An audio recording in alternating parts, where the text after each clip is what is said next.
I straightened the folds of my navy blue dress, smoothing out invisible wrinkles with a kind of reverence that only comes with age. It was the sort of dress I'd always thought appropriate for family dinners, not flashy enough to earn one of Marissa's disapproving glances, but polished enough to uphold my sense of dignity. At 77, I no longer concerned myself with fleeting trends or seasonal styles, but I had never let go of the quiet pride that came with looking neat. Garrett had said dinner would begin at 7 p.m. I still had an hour. Time enough to sit, to think, time enough to imagine that tonight might just be different. My eyes swept across the living room, landing on the carefully arranged frames that covered the mantel and walls like quiet companions. Each photo whispered a memory. James and I, radiant on our golden wedding anniversary, little Garrett with a triumphant smile and a fishing rod nearly twice his height, Toby and Rebecca beaming in their graduation gowns. Those pictures, once backdrops to everyday life, now stood as silent witnesses to a time when everything had felt so much simpler. I paused on James's photo. His eyes, captured in sepia, still held the warmth that had anchored me for 5 decades. "Edith, don't let yourself get hurt," he would have said if he were here. James had always been the one to set boundaries, with neighbors, with co-workers, even with our son. I, on the other hand, had always opened the door just a little wider, hoping kindness would be enough. A vibration pulled me out of the moment. My phone lit up. A message from Garrett. Smiling slightly, I reached for my glasses, expecting a note about logistics, maybe an offer to send someone to pick me up, though those offers had become rare. Instead, I read, "Mom, I'm sorry, but we can't make it tonight. Marissa is hosting a dinner for her coworkers. We'll reschedule for another day." I blinked. Once. Twice. Something didn't sit right. Garrett had called just yesterday, insisting I attend. There had been talk of a special announcement, something I just had to be present for. Confused, I stared at the screen, rereading the message until another vibration broke the silence. A second message. This one colder. "You weren't invited to dinner. My wife doesn't want you there." My hands trembled. My chest tightened like a steel band cinched too tight. I stared at the name. Garrett Wembley. My son. The number was his. The words, unthinkable. Slowly, as though moving through molasses, I sank into the chair, the phone still clenched in my hand, as though releasing it might sever the final link to clarity. My mind reeled. I saw him again, little Garrett clinging to my skirt on the first day of kindergarten, nervously asking for girl advice in his awkward teens, beaming with joy the day he introduced me to Marissa. How had we gone from that to this? Had this been a sudden choice? Or had I simply missed the signs, ignored the whispers behind closed doors? How many smiles had been counterfeit? How many invitations had come laced with obligation? My gaze fell on the glossy brochure resting on the coffee table. River Ridge Estates. A high-end townhouse community by the river. Private dock. Modern layout. The very house I had paid the down payment for, $120,000, 6 months ago. I still remembered Garrett's voice when he pitched it to me. "Mom, it's an investment in the future. A place for family to gather. Your corner will be there too." My corner. The words felt like ash in my mouth now. Apparently, my corner had just been erased. I remembered the day we went to the bank. The manager had looked at me, eyebrows raised in thinly veiled concern. "Are you sure, Mrs. Wembley? It's a substantial sum." But I had been sure. James had left me enough. Helping our son, it was the right thing to do.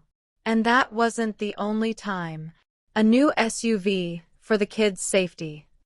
Tuition for Toby's special learning program. A remodeled kitchen because Marissa deserved comfort. I'd pulled out my checkbook each time without hesitation. It felt good. Like love in motion. And what had I received in return? A few stiff holiday visits. Rare phone calls. And now this message, heartless, exclusionary. I rose and walked to the secretary desk my mother had left me. I opened the top right drawer and pulled out the folder labeled Garrett. It was the thickest of them all. I flipped through the neatly stacked documents. A $20,000 check for a business Garrett had abandoned within months. Tuition receipts for Marissa's online degree. Bills for roof repairs. Insurance for Toby's car. Item after item. A paper trail of years spent giving, supporting, rescuing. And now, apparently, discarded. The phone buzzed again. I flinched, bracing myself, but it was a message from Rebecca, my granddaughter. "Grandma, are you coming over today? I missed you." My eyes welled. Rebecca had always been different. Warm. Genuine. Even when her parents withdrew, she stayed close. I typed slowly, "Honey, it looks like your parents decided it's best for me to stay home tonight." I hit send. A few seconds later, her reply came through, loud in its disbelief. "What? Why? Daddy said yesterday that you absolutely had to be there." So, even she didn't know. The lie was new. Deliberate. I pictured her now, standing in that new house. My house, confused and betrayed. I looked back at the folder. I'd believed, foolishly, that I was buying love. That with enough giving I could buy respect. But what I'd really purchased was rented attention, and the lease had clearly expired. I picked up my phone and dialed the bank. After a few rings, a kind voice answered, "Good evening, Fayetteville Community Bank. How may I help you?" I cleared my throat. "Good evening. My name is Edith Wembley. I'd like to consult about some regular payments from my account." "Of course, Mrs. Wembley. I'll just need to confirm a few details." As she asked her questions and I gave each answer with deliberate calm, something steeled within me. Not rage. Not revenge. Just clarity. Cold, resolute clarity. A plan was forming, measured, fair, and final. "Thank you for confirming your identity, Mrs. Wembley. What can I do for you today?" I straightened my spine and said, with a voice that no longer trembled, "I'd like to cancel all automatic payments and transfers from all of my accounts. Every single one." There was a short pause. "All payments, Mrs. Wembley? You have quite a few." "Yes," I interrupted softly. "All of them. And I also need to revoke the power of attorney I gave to my son, Garrett Wembley." Another pause. A flicker of confusion in her tone. "I see." But I saw even more. I saw clearly now the line between generosity and exploitation. And for the first time in years, I wasn't just smoothing out wrinkles in my dress, I was smoothing out the shape of my future. Rebecca wiped her eyes, taking a sip of the tea I'd made. The steam curled around her face like a soft veil, and for a moment she looked much younger, like the little girl who used to run barefoot through my garden, clutching dandelions in her fist. "Grandma," she said after a pause, "you've done more for us than anyone ever should. I don't understand how they could be so blind." Her voice trembled, thick with disappointment.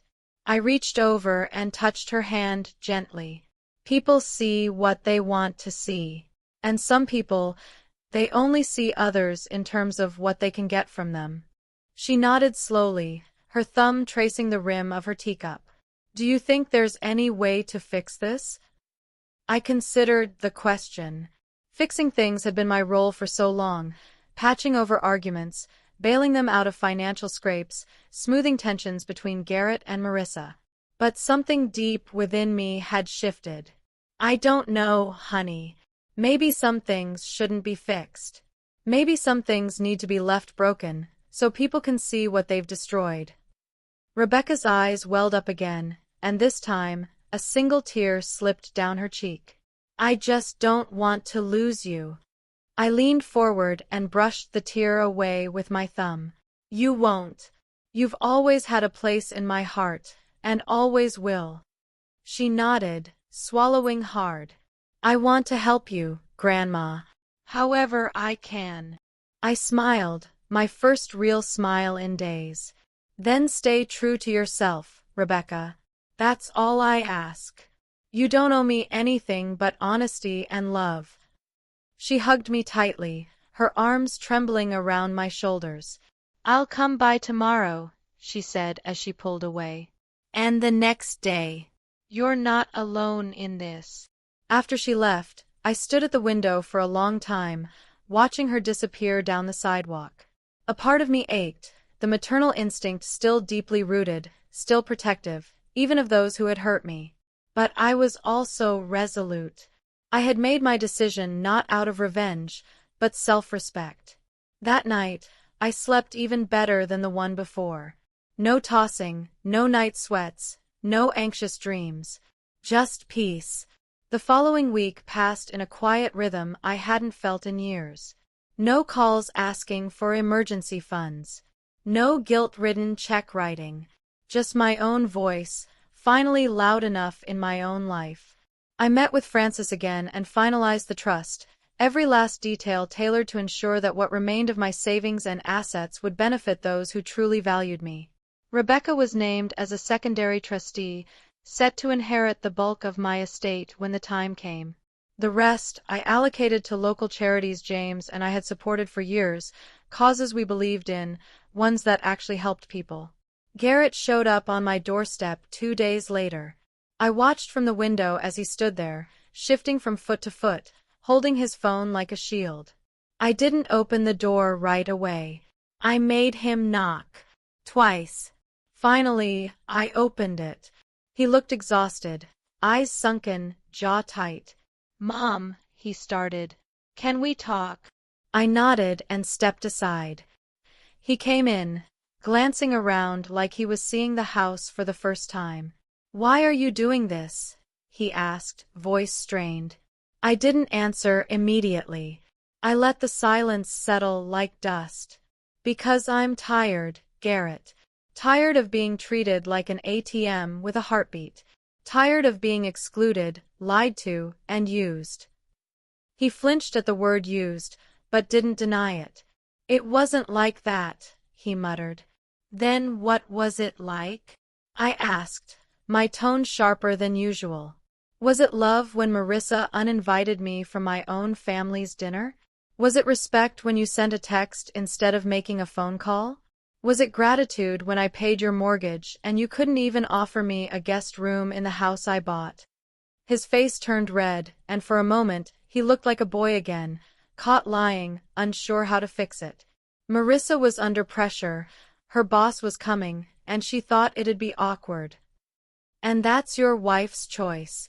But your silence, that was yours." He sank into the armchair across from me, the one James used to sit in. "I didn't know it had gotten this far," he said softly. "That there were so many payments, so many expectations." I reached for the folder I'd reviewed with Linda. I handed it to him. 174. "Garrett, that's not help anymore. That's servitude." He opened the folder, leafing through it with trembling hands. "Mom, his voice cracked. "I didn't know." "No," I interrupted gently. "You didn't want to know. Because knowing would mean facing what you were taking." He put the folder down and looked up at me. "What can I do?" I smiled sadly. "Nothing. Garrett, this isn't about fixing what you broke. This is about me reclaiming what I gave away without question, my peace, my pride, and my purpose." He stood slowly. "I wish I could undo what happened." I nodded. "So do I. But we move forward now, separately. If you want to be part of my life again, you'll have to do it as a son, not a dependent." We stood in silence before he turned toward the door. Just as he opened it, I added, "Rebecca's welcome any time. Tell her that." He paused, nodded once, and left. When the door closed behind him, I exhaled deeply. The house was quiet again, but not empty. It was filled with the sound of my own strength echoing back to me. That evening, I made a small celebration dinner for myself. Nothing fancy, just grilled fish, roasted potatoes, and a glass of the red wine James used to love. I set the table for one and raised my glass. "To James," I whispered, "and to the woman he always believed I could be." The clink of the glass against the plate was the only reply I needed. And in that moment, with the sun dipping low behind the trees and the scent of rosemary in the air, I finally felt whole. Not as a mother or a benefactor, but as me. Edith Wembley, woman of quiet grace, forgotten power, and finally, undeniable resolve. "What's going to happen now?" Rebecca asked quietly, her voice barely above a whisper. "They'll have to manage on their own," I replied with a shrug. "They're adults with good jobs. Garrett's a building inspector. Your mother's a successful realtor. They'll be fine." The phone on my desk rang again. "Garrett." I pressed mute and let it go. "Aren't you going to answer it?" she asked. "Not today," I said, shaking my head. "I need time to collect my thoughts. And he needs time to realize the consequences of what he said." Rebecca looked at me thoughtfully, her eyes studying my face. "You know, Grandma, I've never seen you so determined." I offered a faint smile. "Neither have I admitted. Not in a long time." We finished our tea in a warm, comfortable silence. When it was time for her to leave, she hugged me tighter than usual. "Are you okay? Sure you don't want me to stay?" "I'm perfectly fine, dear," I said, gently stroking her cheek. "Go on. Don't worry about me." She nodded but paused at the door. "I'm not taking sides in this conflict, Grandma. You understand that, don't you?" "Of course I do," I said, smiling to reassure her. "This is between me and your parents. It has nothing to do with you." After Rebecca left, the silence in the house deepened. I checked the mail and found a notice. Toby's credit card had failed a charge. That fast. Apparently, my grandson had been living right up to his limit. I set the letter aside and sat in the chair by the window. My phone buzzed constantly, calls, messages, but I ignored them all. Instead, I reached for an old photo album and opened it at random. There we were, 20 years ago. Me and James, a younger Garrett and Marissa, little Toby and Rebecca on a picnic blanket, all smiling. When had things changed? When had love transformed into expectation, support into obligation? I closed the album and stood before the hallway mirror. The woman staring back at me looked tired, worn, but in her eyes was something fierce. Something I hadn't seen in years. "Time to remember who you are, Edith Wembley," I whispered to my reflection. The doorbell rang, snapping me out of my thoughts. My heart jumped. "Garrett." I walked over and peered through the peephole. It wasn't him, it was Laureen Campbell, an old friend, standing on the doorstep with a basket in her hands. "Edith," she said, hugging me the moment I opened the door. "I called but you didn't answer. Thought I'd drop by. Make sure you were okay." "Come in, Laureen," I said, letting her in. "I'm sorry, I turned my phone off. A little family emergency." She set the basket down on the table, homemade cookies and a jar of jam. "Family problems?" she asked, giving me that look. "Marissa again?" Laureen had never hidden her opinion of my daughter-in-law. She always called her a predator. "Garrett this time," I answered. Then I told her everything. His message, my decision to cut off the money. She listened quietly, never interrupting. When I finished, she took my hand and said with heartfelt relief, "At last." I couldn't help but smile. "I'm sorry, Edith, but I've watched them take advantage of you for years," she said. "So many times I wanted to say something, but it wasn't my place." "You were right," I sighed. "I just didn't want to see it." "So what now?" she asked, pouring tea. "Garrett must be panicking by now." "Let him panic," I said simply. I need time to sort through my feelings. They need time to realize what they've lost. We talked late into the evening. For the first time in so long, I didn't feel like someone's mother or grandmother. Just a woman, sharing tea and truth with a friend. It was liberating. After Laureen left and night settled over the house, I finally picked up my phone. 37 missed calls, 23 messages. I began scrolling through them, my nose wrinkling at the tone, desperate, demanding. Mom, what's going on? Why isn't the mortgage payment going through? Edith, it's Marissa. We need to talk. It's urgent.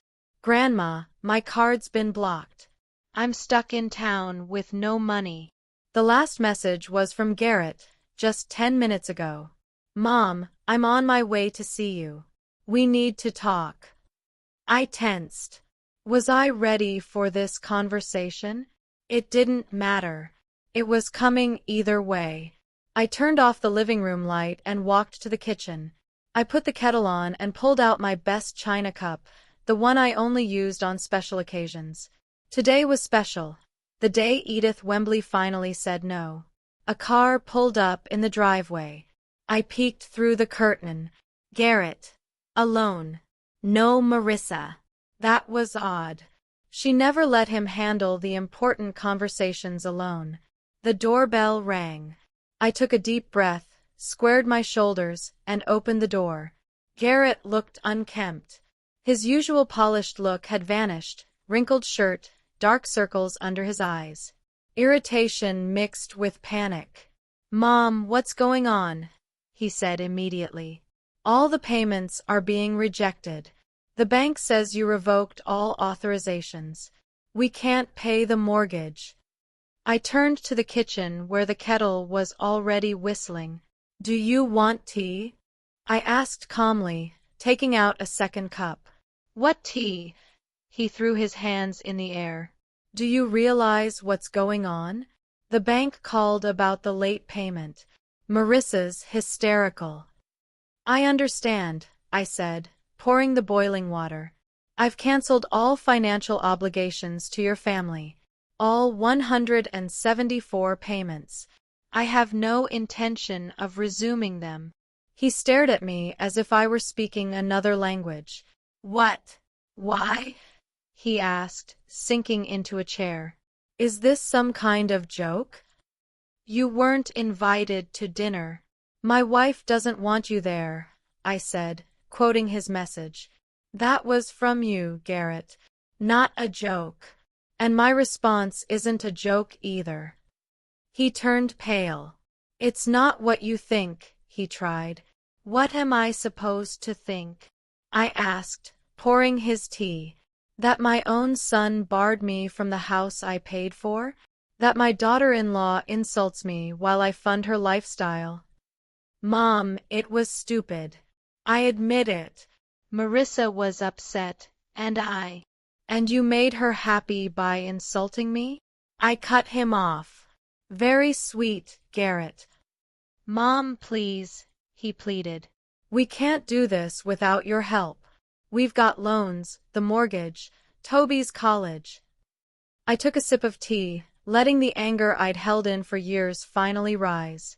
Did any of that cross your mind when you denied me basic respect? When Marissa mocked my clothes? When Toby forgot my birthdays?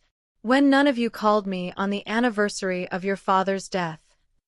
He looked ashamed. For a moment. Then I saw it, irritation flickering in his eyes. Still pretending. Mom, we appreciate everything. We do. It's just, sometimes there are misunderstandings. I looked at him, this grown man, this father, now reduced to a boy grasping at excuses. Garrett, I don't believe you, I said gently. You love my money. My help. Not me. That's not true, he cried, standing up. How can you say that? Because it is true, I replied. When was the last time you asked how I was? Visited me without needing something? He opened his mouth, closed it. Your father always said love can't be bought, I said. I didn't listen.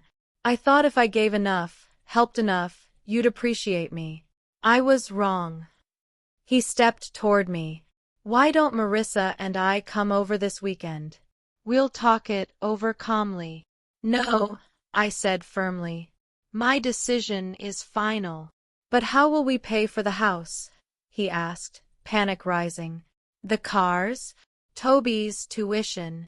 You both have good jobs, I said. You're adults. Figure it out. His expression twisted into anger. You can't do this to us.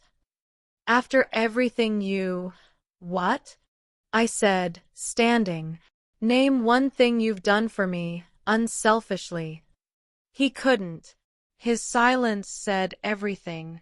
You're embarrassing me, he muttered. I laughed softly. How embarrassed was I when you turned me away from a house I paid for? He ran a hand through his hair, nervous like he used to as a teen.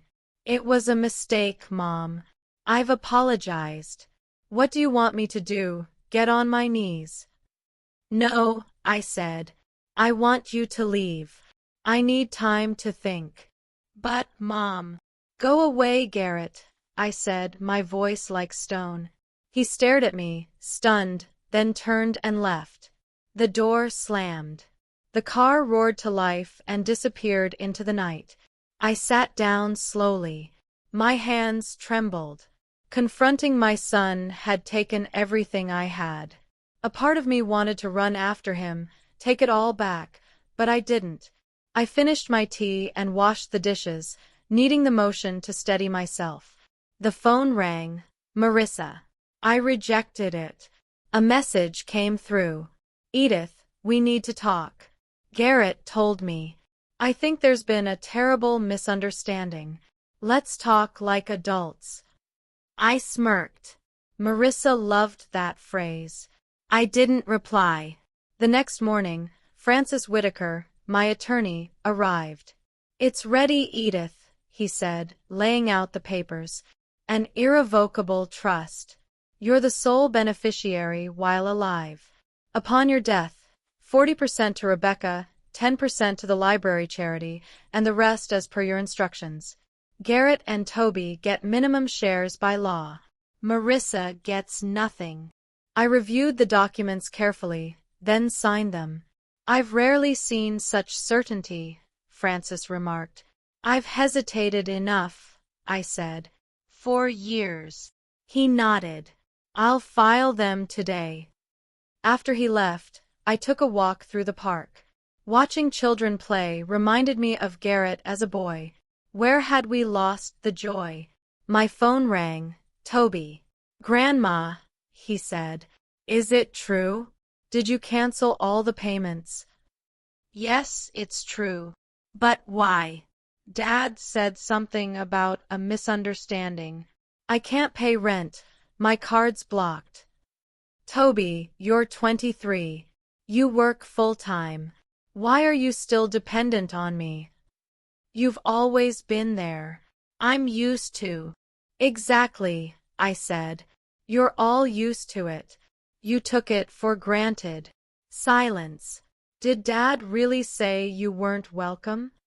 Yes, and that was the last straw. Grandma, I didn't know. Because none of you asked. Ever. Silence again. So what now? Now you deal with it, like adults do. But, Grandma, I have to go, Toby. Think about how you've treated me. I ended the call and sat in silence, feeling sadness and relief. That night, I read a book I'd long neglected. Before bed, I checked my phone. Missed calls, more messages. One stood out. Rebecca. Grandma, our house is in chaos. My parents are fighting. Toby's panicking. Are you okay? Can I come over tomorrow? I replied simply, yes, dear. I'd love to see you. I'm perfectly fine. The next morning brought an unexpected surprise. Marissa was standing at the doorstep, dressed impeccably as always, her hair done to perfection, her expression marked by a strange, carefully curated smile. In her hands was a box of delicate cakes from that overpriced French pâtisserie downtown, the kind she only brought out for show. "Edith, good morning," she said sweetly, handing me the box. "May I come in? We need to talk." I stepped aside silently, allowing her in while mentally bracing myself for whatever strategy she had decided to employ this time. She walked with calculated grace into the living room, pausing just long enough to give me her familiar appraising look, the one that always made my palms go cold. "Edith," she began, sitting stiffly on the edge of the couch with her hands folded in her lap, "I think there's been a terrible misunderstanding." "Really?" I said flatly, sitting across from her without bothering to offer tea or coffee. "Garrett shouldn't have sent that message," she said, shaking her head as if heartbroken by the whole ordeal. "It was an emotional reaction. We were stressed, planning the dinner, working." "Marissa," I cut in, my voice calm but firm, "let's not waste time. You're not here to apologize. You're here for the money." Her smile flickered for just a moment before returning, a bit more strained this time. "Edith, that's not fair. I'm truly sorry for what happened. We all appreciate your help and support. You've always been an important part of our family." "So important," I said quietly, "that you didn't want me at your dinner table." She let out a sigh, the kind people use when they think they're explaining something to someone too slow to understand. That night was special. We had important guests, potential clients. I just wanted everything to go perfectly. You know how critical this is for my career. "And I would have ruined it?" I asked, one eyebrow raised. "With what, exactly? My old-fashioned clothes? My inappropriate comments?" "That's not what I meant," she said quickly, her lips tightening. "Edith, let's be honest. You and I have always had a complicated relationship. But that's no reason to destroy the entire family. Garrett's desperate. Toby can't even pay his bills. We're in danger of losing the house." "The house I paid for," I reminded her. "Which you helped pay for," she corrected smoothly. "We contributed a lot of money to." I looked at her, this beautiful, poised woman who had been a part of my family for 25 years, yet never once felt like family. Marissa had always been skilled at wrapping manipulation in civility. "Marissa," I said evenly, leaning forward, "I will no longer finance your life. Not the house. Not the cars. Not Toby's education. Nothing. This is final." Her face stiffened. The mask of warmth vanished, revealing the cold calculation that had always been lurking behind her smile. "You can't do this to us," she said, her voice sharpening. "After everything we've done for you." I tilted my head. "What exactly have you done for me, Marissa?" She faltered. We included you in our family, allowed you to be part of your grandchildren's lives, took care of you." "Took care of me?" I let out a bitter laugh. "When was the last time you asked how I was doing? When did you last call just to talk, not to ask for money?" Marissa stood abruptly, her face pale with fury. "You'll regret this, Edith. We're the only family you have. Who will take care of you when you're too old to live alone?"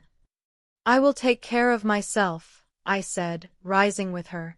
"Just like I always did before I spent all my energy and money on your family." She stalked toward the door but paused at the threshold. "This isn't over, Edith. Garrett won't let it go. You're his mother. He has rights." "Rights to what?" I asked, unmoved. "My money." I shook my head. "Go. And don't come back until you've learned basic respect." After the door closed behind her, a strange emptiness settled over me. It felt like the final scene of a long, exhausting play. The curtain had dropped. The actors had dispersed. I walked over to the window. The day was bright and clear. Life continued as it always had. Neighbors trimming hedges, kids riding bicycles, the mail carrier moving from house to house. My eyes landed on the stack of unpaid bills sitting on the kitchen table. In the past, I would have pounced on them immediately, panicked at the thought of being late and letting my family down. But now, I could pay them when I pleased. I could buy myself a new dress without worrying about Toby's tennis fees. I could finally enroll in that art class I'd been dreaming about for years. For the first time in what felt like forever, I was free. Free from obligation. Free from guilt. Free from sacrificing my needs on the altar of someone else's wants. I picked up my phone and dialed Laureen. "Remember when you talked about going to the mountains next month?" I asked. "Edith." Her voice bloomed with happy surprise. "Of course. I thought you wouldn't be able to." "I can now," I said, smiling. "I've got no more obligations holding me back." After we hung up, I pulled out an old notebook and started a list. Not of errands or chores, but of dreams. Places to visit. Things I had always wanted to do but shoved aside because Garrett needed help, Marissa wanted something, or Toby had another whim. This was my time, Edith Wembley's time, and I was going to make the most of it. The phone rang. Garrett. I declined the call without hesitation. I had more important things to focus on. 2 weeks passed quietly. I had expected more pushback, more attempts at persuasion. But after Marissa's failed visit, there had been nothing. No calls, no unannounced visits. Just silence. Only Rebecca came by a couple of times, but we had silently agreed not to discuss the family drama. Tuesday morning arrived with cheerful sunshine. I sipped my coffee slowly on the veranda, leafing through a glossy travel agency catalog. The mountain trip with Laureen was already on the calendar, but why not something more? I'd never been to Europe. James had always dreamed of taking me to Italy, the land of his ancestors. We'd saved the trip for retirement, but by the time retirement came, his health made travel impossible. As I flipped through pages filled with photos of Rome, Florence, and Venice, I imagined myself there, camera in hand, walking slowly, soaking in the beauty, with no rush to return home to babysit, no financial emergencies to solve. A sudden ring at the door interrupted my daydream. Laureen stood there with a large wicker basket in hand. "Good morning, traveler," she said, beaming. I brought croissants from that new French bakery, and the latest neighborhood gossip. I laughed and welcomed her in. What better way to spend a Tuesday? We settled onto the veranda. She poured coffee from her thermos and passed me a warm croissant. "So," she said, taking a bite, "how's your new, free life treating you?" "Unfamiliar," I admitted. "Sometimes I wake up feeling like I've forgotten something. Then I remember, I only need to take care of me now." Laureen nodded knowingly. "That's normal. You've been living other people's lives for too long. Your body's still adjusting to the peace." She paused, her voice shifting. "I saw Marissa at the supermarket yesterday, buying canned goods and pasta. None of her usual imported delicacies." "Really?" I arched an eyebrow. "What did she look like?" "Not as flawless as usual," Laureen said with a shrug. "Her hair was a bit messy, her clothes plainer. She didn't notice me, and I didn't say hello." It was hard to imagine Marissa without her usual designer gloss. "I suppose they're finally tightening their belts," I said. "And rightfully so," Laureen burst out. "Edith, I've watched them take advantage of you for years, especially Marissa. That woman never appreciated your generosity. Or your patience." I sighed. "I know. It's just strange to think they might actually be struggling.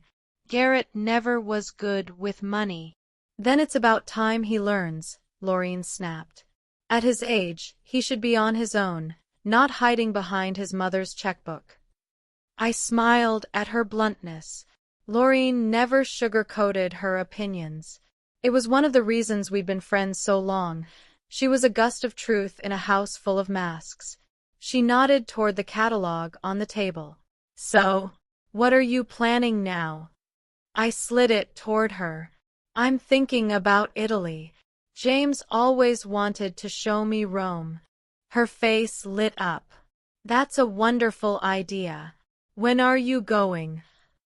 Maybe the fall, I said. Still need to plan, prepare. Why not sooner? She interrupted, flipping through the pages. June's perfect. Not too hot, perfect for walking. I paused. 4 years, I always had a reason to delay. Helping the kids, being available, saving for someone else's need. But those reasons were gone. You know what? I said, smiling. You're right. Why not?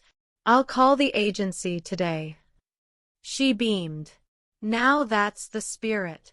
And if you want company, I'd love to come. Italy's been on my list forever. The rest of the morning passed in a whirlwind of excited planning and shared dreams. For the first time in years, I felt a flutter of anticipation, the joy of looking forward to something just for me. After Laureen left, I immediately called the travel agency and scheduled a consultation.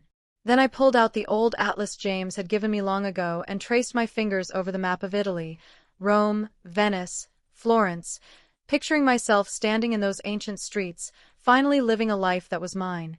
The doorbell rang, pulling me back from the daydream.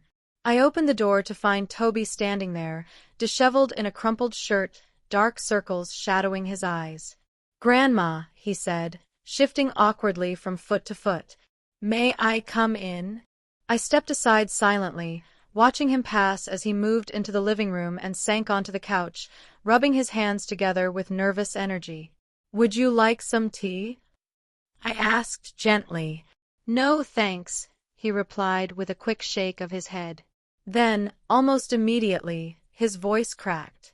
"Grandma, I need help." I sat down across from him, keeping my expression composed. "What kind of help, Toby?" He inhaled deeply, as if preparing to plunge into icy water. "Money. Grandma, I need money. My card's been blocked. The bank's demanding payment. I can't pay my rent, my car. I'm totally screwed. Pardon the expression." I looked at my grandson, the grown man who now looked like a frightened boy. Toby had been spoiled from a young age, first by Garrett and Marissa, then by me. He'd never really had to fight for anything. "How much do you owe the bank?" I asked calmly. 7,000, he muttered, eyes dropping to the floor.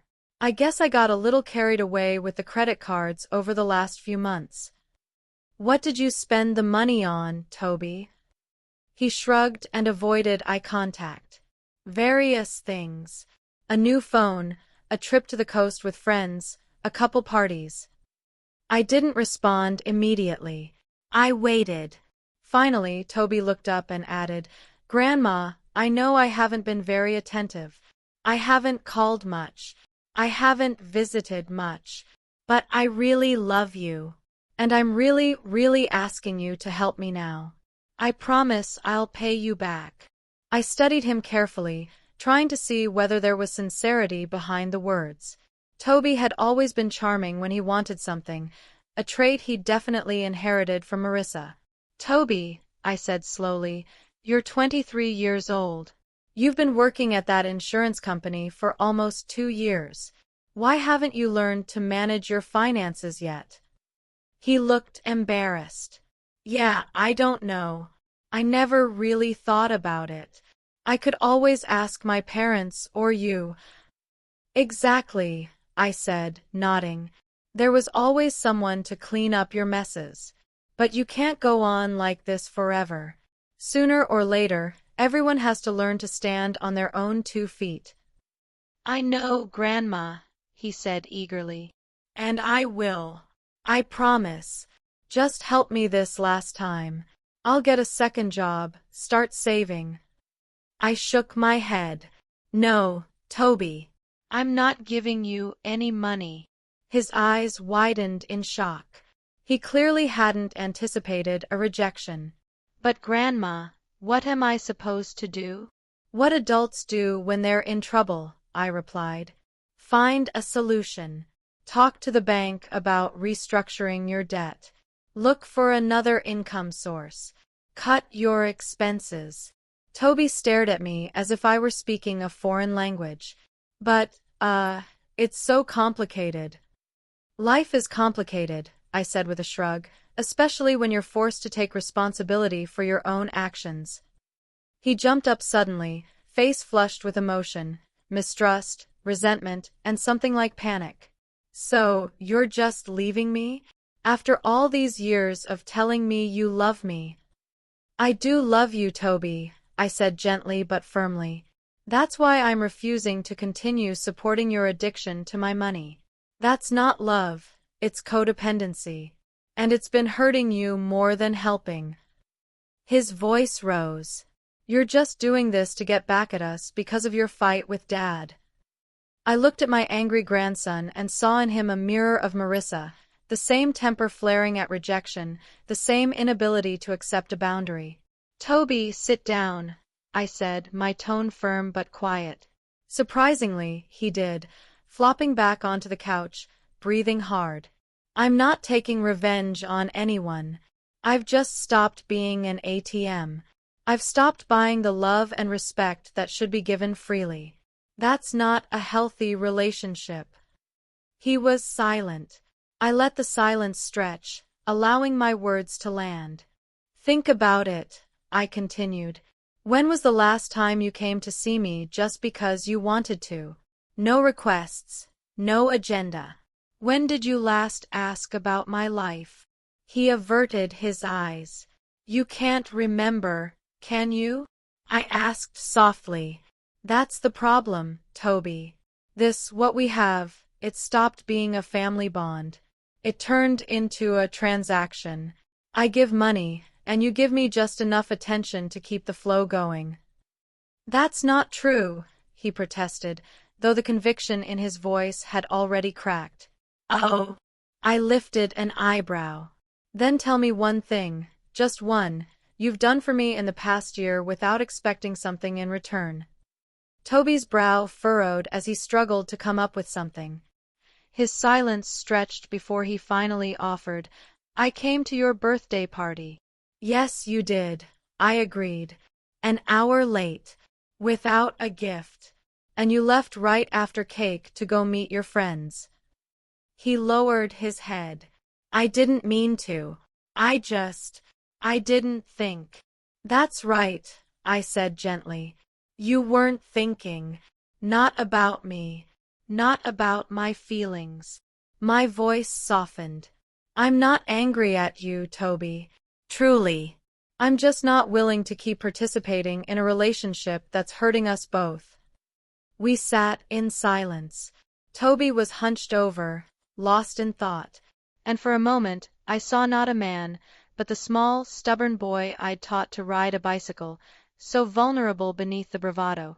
Look, I said finally, leaning in. I won't give you money, but I can offer you something else. He looked up, guarded but curious. What? My friend Francis Whitaker is a lawyer. He's looking for a part-time assistant. Nothing too complicated. Sorting documents, answering phones. It won't fix everything, but it's a start. If you're interested, I can talk to him. Toby looked stunned. You'd do that for me? After everything I said. You're my grandson, Toby. I love you no matter what. But my love isn't going to be expressed in checks and credit cards anymore. He was quiet, thinking, and then slowly nodded. Okay. Yeah. I'll give it a try. Thank you, Grandma. After he left, I sat for a while, feeling a strange mix of sadness and satisfaction. Maybe this conversation was a turning point, a real beginning for Toby and me. Or maybe it was just another one of his well-practiced manipulations. Only time would tell. That evening, Rebecca arrived. Unlike her brother, She looked composed and collected. As she helped me prepare dinner, she mentioned, I met Toby on the way over. He seemed kind of quiet. We talked about money and responsibility, I said while chopping vegetables. Rebecca stirred the dressing. Good. He needs to grow up. Toby's always had it too easy. I glanced at her. Though she and Toby were the same age, Rebecca had always been more independent, more grounded. How are things at home?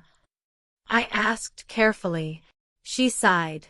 Honestly, not great. My parents are constantly fighting. Mom blames Dad for not convincing you to restore the financing. Dad says it's all her fault because of her pride and snobbery. I'm sorry you're stuck in the middle of it. I placed a hand gently on her shoulder. It's okay. Her smile was faint but real. I've known for a while that their relationship wasn't healthy. They stayed together for the image and the comfort. Now that both are gone. She didn't need to finish. I understood perfectly. Garrett and Marissa's marriage had always been uneasy. My soft, obliging son paired with a driven, prideful woman. Now that the financial padding had been stripped away, every fracture in their marriage was being exposed. They're selling Mom's car, Rebecca added as she set the table. The SUV you gave her the money for last year. And they're trying to refinance the mortgage. I nodded without commenting. A small part of me felt a twinge of guilt. I never wanted my son to suffer, but the larger, steadier part of me knew this was a necessary reckoning. Actions had consequences, and Garrett, like his son, needed to understand that. You know, Grandma, Rebecca said as she sat at the table, her tone thoughtful, I want you to know I support your decision. I looked at her, surprised by the quiet certainty in her voice. You do? I asked. She nodded. Yes. I've seen them use you for a long time. Especially Mom. I tried talking to Dad, but he always made excuses. I sat beside her, unexpectedly touched by her sincerity. Thank you, Rebecca. That means a lot. I just want you to be happy, she said, taking my hand gently. You've taken care of all of us for so many years. It's time to take care of yourself. We ate dinner together, talking about her job, my plans to visit Italy, the books we'd recently read. There were no requests, no subtle manipulations, just a normal, warm exchange between two people genuinely interested in one another's lives. It was peaceful. This, I thought, is what a real family connection should feel like. When Rebecca was about to leave, she gave me a tight hug, tighter than usual. You know I'll always be there for you, right? No matter what happens between you and my parents. I know, sweetheart, I said softly, stroking her cheek. And I'll always be there for you, not because I feel obligated, but because I want to. After she left, I sat in silence, reflecting on the strange twists of family life. How ironic that my granddaughter, not my son, was the one who seemed to understand me most. Perhaps this was the true purpose of aging, not just to pass on our genes or our belongings, but our values, our wisdom, our capacity to love without enabling. The phone rang, breaking the silence. Garrett's number appeared on the screen. I hesitated, then picked up. Yes, Garrett. Mom, he said, his voice tight with stress. We need to talk. Tomorrow. As a family. About what? I asked calmly. About everything. About how we can fix it. I sighed. Garrett, I've already told you and Marissa, my decision is final. I know, he said, desperation creeping into his voice. But please, just hear us out. We're ready to compromise. I considered it. Part of me didn't want to get sucked back into the endless circle of manipulative conversations. But the wiser part of me, the part that still loved my son deeply, knew that a total severing would bring me no peace. Okay, Garrett, 2 o'clock tomorrow. At my house. Thank you, Mom. The relief in his voice was unmistakable. "We'll be there. All of us." After hanging up, I went to the window. The evening sky shimmered in soft pink and golden hues. I stood there for a while, thinking about what tomorrow might bring. Another battle. Another attempt at guilt. But this time, I had new boundaries, and I intended to keep them. The next morning, I awoke early. Though the meeting wasn't until the afternoon, I could already feel a subtle tension pulling at me. I tried to push it away by gardening. There was something so grounding in tending the earth, in coaxing life from soil. By noon, I had finished weeding and watering, then showered and prepared a light lunch. There was still time. I sat quietly, preparing myself mentally for what I knew would be a difficult encounter. At exactly 2 o'clock, the doorbell rang. I inhaled deeply and opened the door. Garrett stood there, alone, his shirt rumpled and dark circles shadowing his eyes. "Mom," he said, stepping in. "The others will be here in a few minutes. I wanted to speak with you first." I led him into the living room in silence. He sat down across from me, his fingers twitching restlessly in his lap.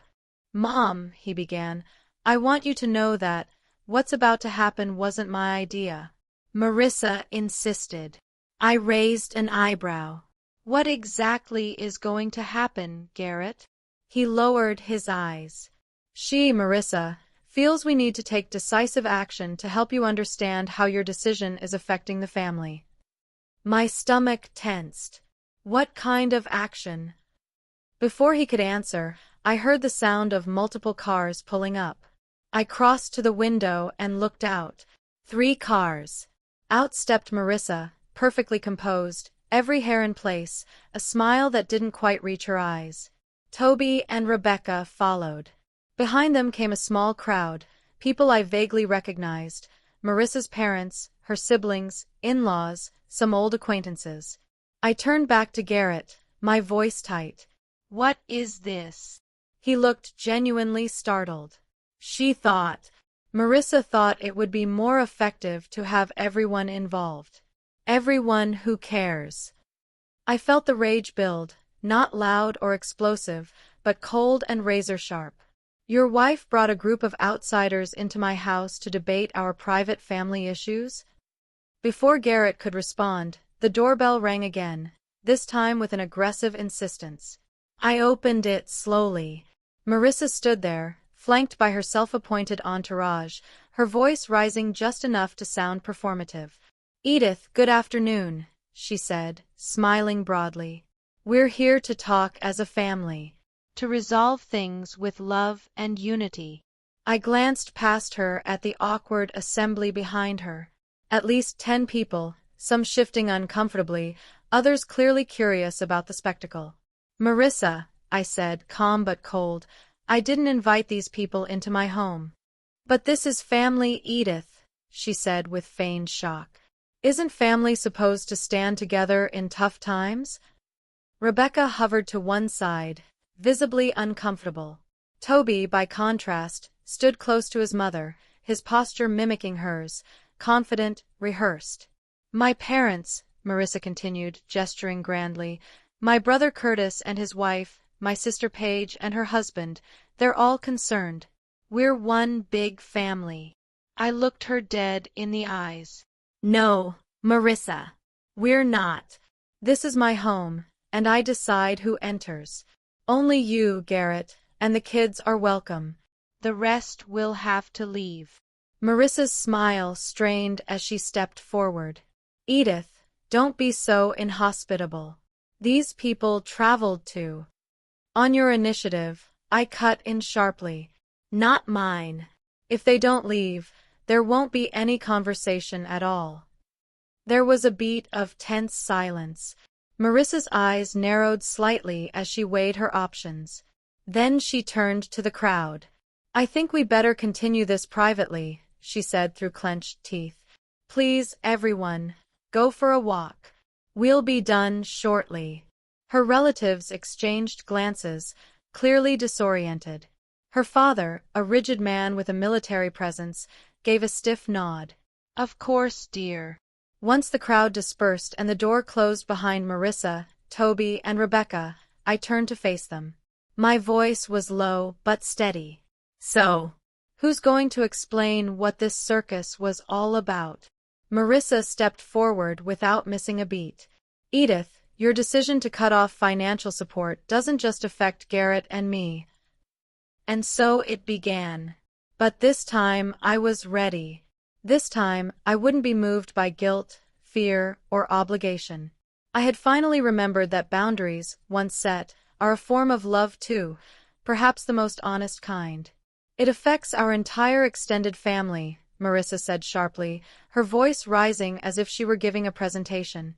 My parents were counting on us to help pay for their nursing home. Garrett's brother needs support because he lost his job. Garrett's brother? I interjected, turning my gaze to my son. You mean Neil? The one I haven't seen in 5 years because you conveniently forgot to invite him to family gatherings. Garrett's expression faltered. He looked genuinely confused, perhaps even embarrassed, but Marissa plowed forward. The bottom line, Edith, is that your selfish decision has created a domino effect. Everyone suffers, including your grandchildren. Toby took his cue. Grandma, I can't pay my rent, he said, his voice tight with urgency. I'm being evicted at the end of the month. You could move back in with your parents temporarily, I replied evenly, watching his face pale. That's the problem. Marissa burst out. We can barely make ends meet on our own. The bank is threatening to foreclose on the house if we don't make the payments by the end of the week. I looked toward Rebecca, who stood quietly to the side, her expression unreadable. What about you, Rebecca? I asked softly. Did you come here to ask for money, too? She shook her head. No, Grandma. I came because I didn't want them speaking for me. I respect your decision. Marissa shot her daughter an irritated look but kept speaking, her tone softening as she turned back to me. Edith, we're ready to compromise. We realize we've hurt you. Garrett shouldn't have sent that message.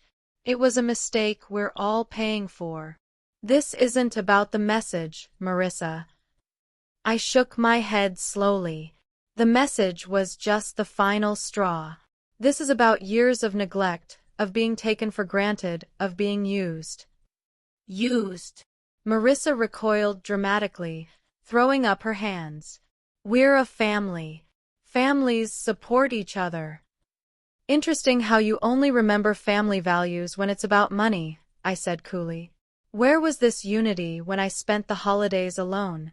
When I was sick and not one of you brought me medicine? When the anniversary of James's death passed and none of you even called? Silence fell like a curtain. Garrett lowered his eyes. Toby shuffled uncomfortably, staring at his shoes. Only Marissa remained composed, her expression tight with irritation. We're all very busy, Edith. We have jobs, commitments. And I didn't. I snapped. I had work. I had responsibilities. But I always made time and money for this family. Always. And how did you repay me? Garrett, I turned to him directly. When was the last time you asked how I was doing, not out of politeness, but because you genuinely cared?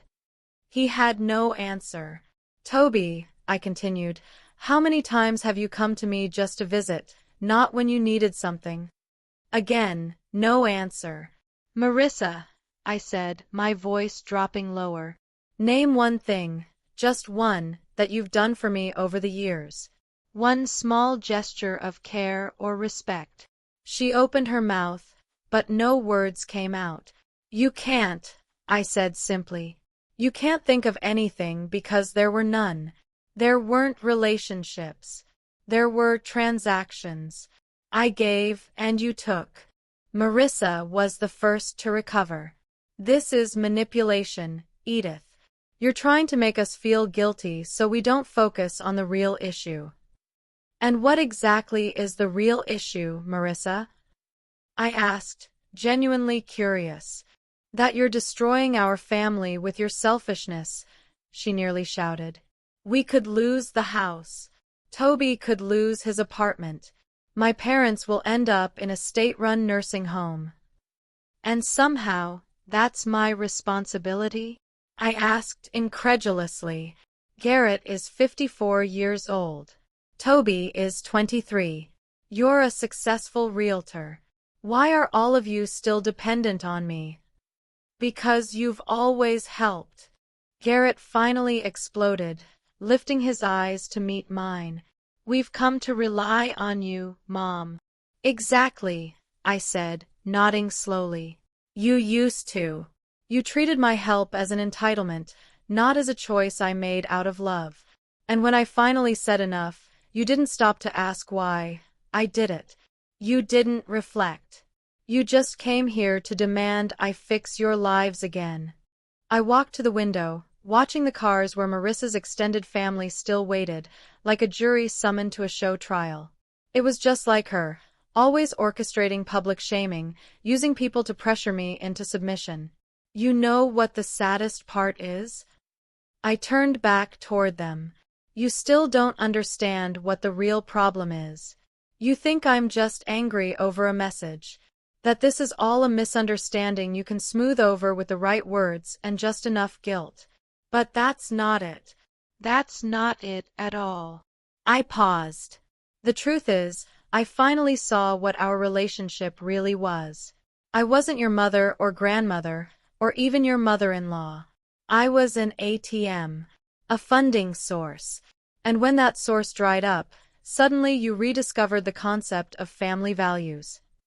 Marissa took a sharp step forward, her expression twisted with fury. You ungrateful, selfish old woman, she spat. After everything we've done for you. I didn't flinch. What exactly have you done for me, Marissa? I asked, calm and cold. Tell everyone here. She stared at me, lips drawn into a hard line, eyes blazing, but she said nothing. Nothing, I said for her. You've done nothing. You tolerated me when it was useful. You criticized my clothes, my house, my habits. You turned Garrett and Toby against me behind my back. And now you're outraged that I want no part in it anymore. I turned toward my son. Garrett, I said gently, I have loved you from the first day of your life, and I will love you until the last day of mine. But I will not keep participating in a toxic relationship. I won't finance your life anymore. I will no longer ignore the disrespect I've been shown. Garrett looked stunned, lost, like a man realizing the bridge behind him was already in flames. Mom, what do you want us to do? Garrett asked finally, his voice tight with frustration. Do you want us to get down on our knees and beg for forgiveness? No, Garrett, I replied, meeting his eyes with calm clarity. I want you to grow up. I want you to take responsibility for your own lives. I want you to learn to respect, not just me, but yourselves. Marissa snorted, rolling her eyes with the kind of smugness only she could wear so easily. That was a beautiful speech, Edith. Very moving. Really. Now, let's get back to reality.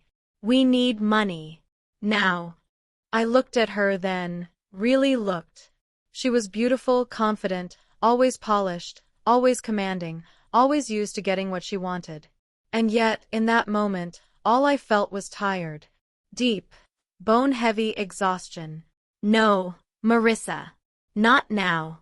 Not later. Not ever. Her eyes widened in disbelief, and her voice rose with indignation. You can't do this to us. We're your family. Family. I echoed softly, shaking my head. Family isn't just a shared last name. It's caring. It's respect. It's attention. All things I haven't received from you, or any of you, in years. I turned my gaze to Toby and Rebecca. Kids, I love you both deeply. My door is always open to you, but not for money. Not for requests. For real conversations, if that's what you want. If that's what you're ready for. Rebecca gave a small, tearful nod, her eyes glistening with emotion. Toby lowered his head, avoiding my gaze entirely. With a deep breath, I straightened my back. Now, I said firmly, I'm going to ask you all to leave. This conversation is over. Marissa gaped at me as if I had slapped her. You're kicking us out? I'm asking you to leave, I repeated evenly. And take this entire support group you dragged along with you. Marissa snatched up her purse and stormed toward the door, throwing her parting shot like a dagger. You're going to regret this, Edith. When you're all alone, you'll remember today. Garrett lingered a moment longer, his expression clouded with uncertainty. Mom! Garrett, go, I said gently, nudging him toward the door with a soft but unyielding hand. Think about everything I said. And when you're ready to talk, really talk, not about money, but about you and me, I'll be here. He hesitated, then gave a small nod and slowly walked out. Toby followed behind him in silence. Only Rebecca stayed back for a final hug. I'll call you tomorrow, Grandma, she whispered against my shoulder. I'll be waiting, dear, I replied, brushing her cheek with my fingers. Once the door closed behind them all, I let out a breath I hadn't realized I was holding and sank into the nearest chair. A strange mix of sadness and relief washed over me. I could hear excited chatter from the courtyard, Marissa, no doubt, already spinning her version of the story to the assembled relatives. But I didn't care anymore. I had said my last word. The phone rang. It was Laureen. Edith, she said, her voice full of curiosity and concern. I just drove by your house and saw a whole delegation outside. What's going on? It's a long story, I sighed. Marissa staged a family intervention. Oh my God, Laureen muttered. How did it go? As well as expected. Lots of drama. Very little understanding. Are you okay?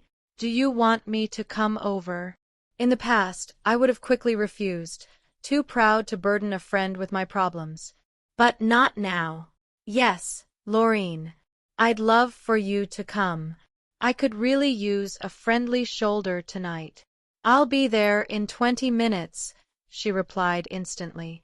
And I'm bringing that wine we tasted last time. As I hung up, a smile touched my lips. Painful as the day had been, I sensed it had been a necessary turning point. A door closing, yes, but another one creaking open to a new kind of life. A life where I came first. 6 months later, the Tuscan sun kissed my skin as I sat on the terrace of a charming hillside restaurant, sipping a crisp glass of local wine. Next to me, Laureen was hunched over her travel journal, scribbling furiously, her eyes dancing with excitement. I can't believe we're really here, I said, gazing out at the rolling hills draped in vineyards and bathed in golden light. James would be so happy. He'd be proud of me. To the new Edith, Laureen said warmly, lifting her glass. I clinked mine gently against hers, smiling. A lot had changed in those 6 months. Garrett and Marissa had tried more than once to sway me, to break my resolve. There were threats of a lawsuit, quickly abandoned after I consulted a lawyer. There was Garrett's visit, complete with a bouquet of lilies and a trembling apology. But even that, I later learned, was followed by yet another quiet plea for money. I stayed firm. And slowly, their efforts dwindled, faded, then stopped. As Rebecca told me later, they had sold the house and moved into a smaller apartment. Marissa had taken on extra work, and Garrett, to everyone's surprise, had started managing their finances with more responsibility. Toby, too, had changed. He accepted a position under Francis Whitaker, of all people, and had found unexpected satisfaction in the legal world. We'd met a few times, awkward encounters at first, but over time, the tension softened. We began to talk without expectation or accusation. Only Rebecca remained a constant. She called weekly, stopped by regularly, always bringing her news and excitement. It was she who had insisted I take this trip to Italy I had dreamed of for decades. "What are you thinking about?"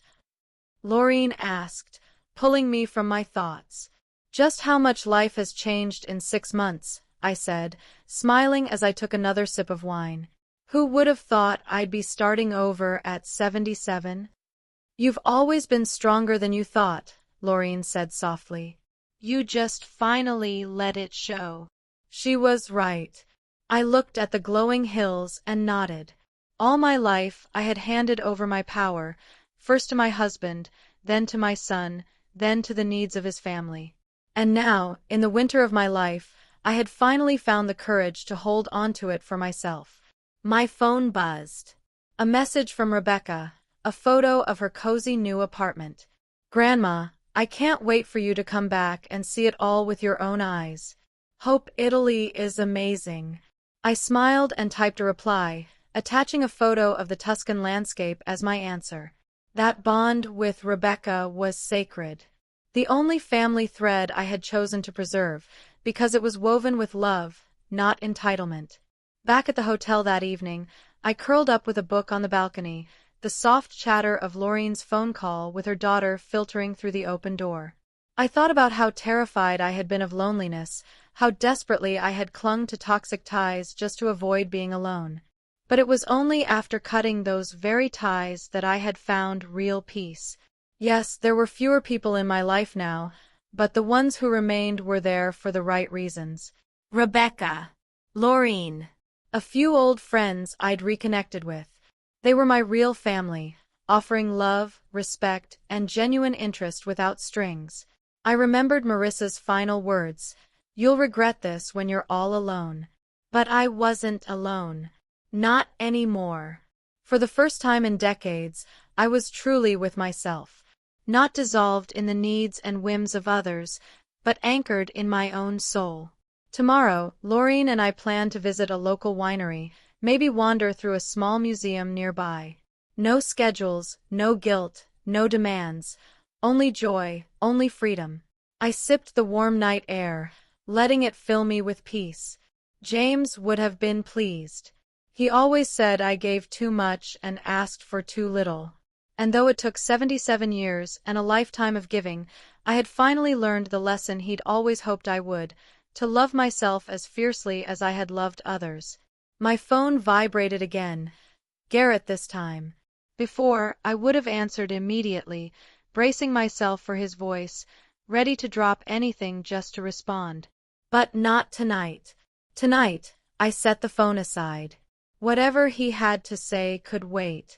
This was my time. I looked up at the vast, starlit Italian sky and smiled. All the receipts, all the sacrifices, all the years of being someone else's safety net, they were behind me now. Only freedom stretched ahead. The most beautiful kind of freedom, the freedom to finally be me.